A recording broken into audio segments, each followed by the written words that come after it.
नमस्कार प्यारे बच्चों, स्वागत है आपका अपने चैनल सेलेक्टिव लर्निंग अड्डा में। आज का वीडियो बहुत ही खास है। आज के इस वीडियो में हम किसी भी पर्टिकुलर टॉपिक पर या किसी भी सब्जेक्ट को लेकर हम बातचीत नहीं करेंगे। आज का ये वीडियो आज के हमारे खास दिन के रिगार्डिंग है। आज का जो हमारा दिन है वो आप सभी लोग जानते हैं। आज हम कौन सा पर्व मनाने जा रहे हैं, कौन से दिन को हम सेलिब्रेट करने जा रहे हैं, तो मुझे बताना ज़्यादा ज़रूरी नहीं है, बाकी सभी लोग जानते हैं। फिर भी आज का दिन जो कि 15 अगस्त है और हम 75वां इंडिपेंडेंस डे आज के दिन मनाने जा रहे हैं। आप सभी लोग जानते हैं कि हमारे देश को यानी कि 15 अगस्त 1947 को भारत को अंग्रेज़ी हुकूमत से आज़ादी मिली थी। यानी कि अंग्रेज़ी हुकूमत का इंडिया कॉलोनी था, उपनिवेश था।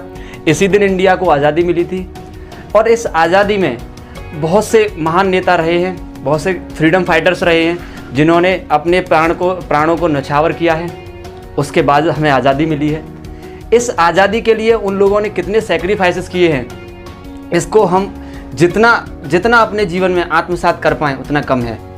हम सभी लोग जानते हैं कि ऐसे कितने लोग हैं, लाखों लोग हैं जिन्होंने अपने प्राणों को न्यौछावर किया है और तब जाके हमें एक नया आयाम एक ये भारत के रूप में मिला है।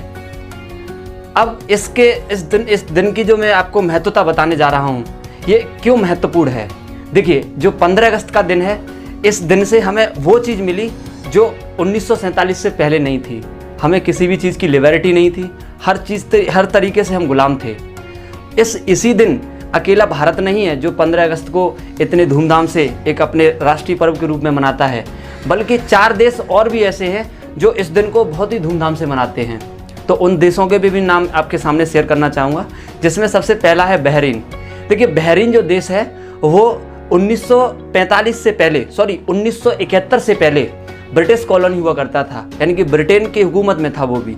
उसको 1971 में बहरीन को ब्रिटेन से आज़ादी मिली। दूसरे नंबर पर दक्षिण कोरिया को आज़ादी जापान से मिली थी 1945 में। तो हम जानते ही हैं कि 1945 में ही सेकेंड वर्ल्ड वॉर फिनिश हुआ था और चूँकि जापान ने इसमें सरेंडर कर दिया था 9 अगस्त और 6 अगस्त को जो बम गिराए गए थे अमेरिका के द्वारा जापान पर, इसलिए उसने सरेंडर कर दिया और इस तरीके से दक्षिण कोरिया जापान से उसको आज़ादी मिली। इसके अलावा इसमें कांगो है।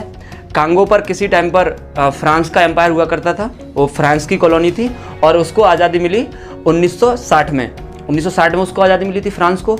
और इसके बाद जो लास्ट में मैं बताने जा रहा हूँ, ये सभी कंट्रीज़ 15 अगस्त को इनको आज़ादी मिली थी।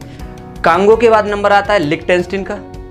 लिक्टेनस्टीन जर्मनी का कॉलोनी हुआ करता था और इसको आज़ादी 1866 में मिली थी।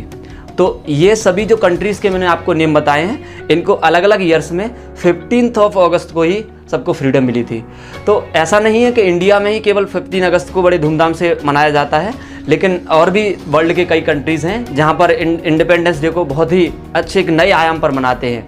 तो इस वीडियो के माध्यम से एक छोटा सा मैसेज है आपके लिए।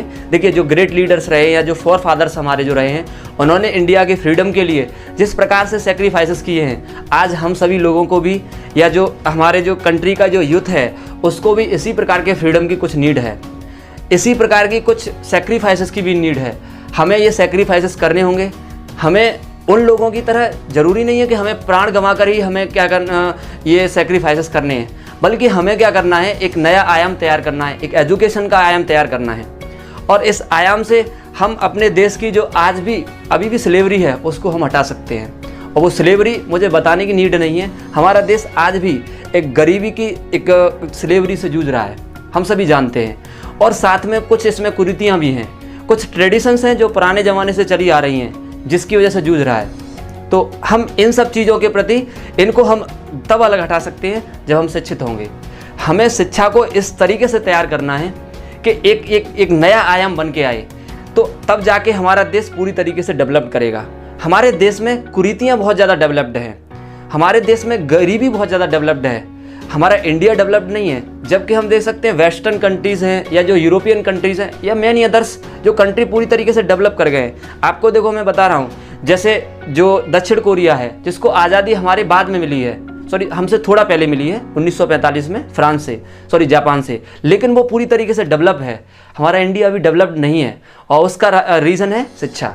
तो शिक्षा ही एक ऐसी कुंजी है जो किसी भी बड़े दरवाजे को आसानी से खोल सकती है। आपने बहुत अच्छे से एक सिमसिम वाली कहानी सुनी होगी।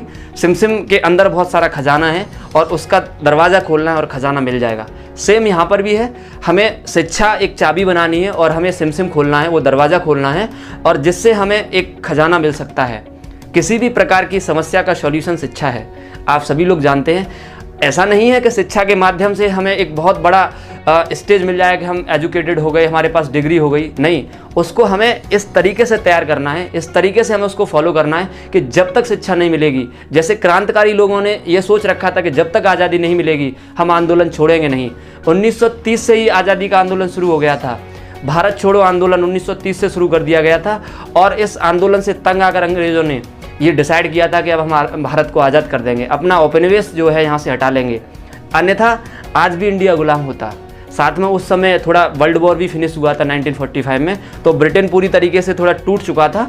तो ऐसा कह सकते हैं एक वो भी रीज़न रहा। ऐसे रीज़न तो खैर बहुत से रहे हैं, लेकिन एक बहुत बड़ा रीज़न ये भी रहा कि इंडिया के लोगों ने, जो क्रांतिकारी लोग रहे हैं, उन्होंने ये मान लिया था कि अब हम आज़ादी लेकर ही हम पीछे हटेंगे, चाहे हमारी जान क्यों ना चली जाए। सेम यहाँ पर भी है, हम भी ये सोच कर रहेंगे कि हम जॉब लेकर रहेंगे, नौकरी लेकर रहेंगे, या हम कहीं ना कहीं अपनी पोजीशन बनाकर रहेंगे, चाहे फिर हमारा शरीर का ढांचा क्यों ना बिगड़ जाए, हमारा चेहरा काला क्यों ना पड़ जाए, हम कमज़ोर क्यों ना पड़ जाए, हमारे सर के बाल क्यों ना चले जाएँ, लेकिन हमें इस तरीके से तैयार करनी है शिक्षा कि हमें जॉब लेकर रहनी है। पढ़ने से क्या होगा, पढ़ते पढ़ते आप क्या होगा, शरीर कमज़ोर हो जाएगा, हो जाने दो, कोई प्रॉब्लम नहीं है, लेकिन जॉब मिलनी चाहिए। बस आज का वीडियो इसी के लिए है। धन्यवाद। जय हिंद, जय भारत।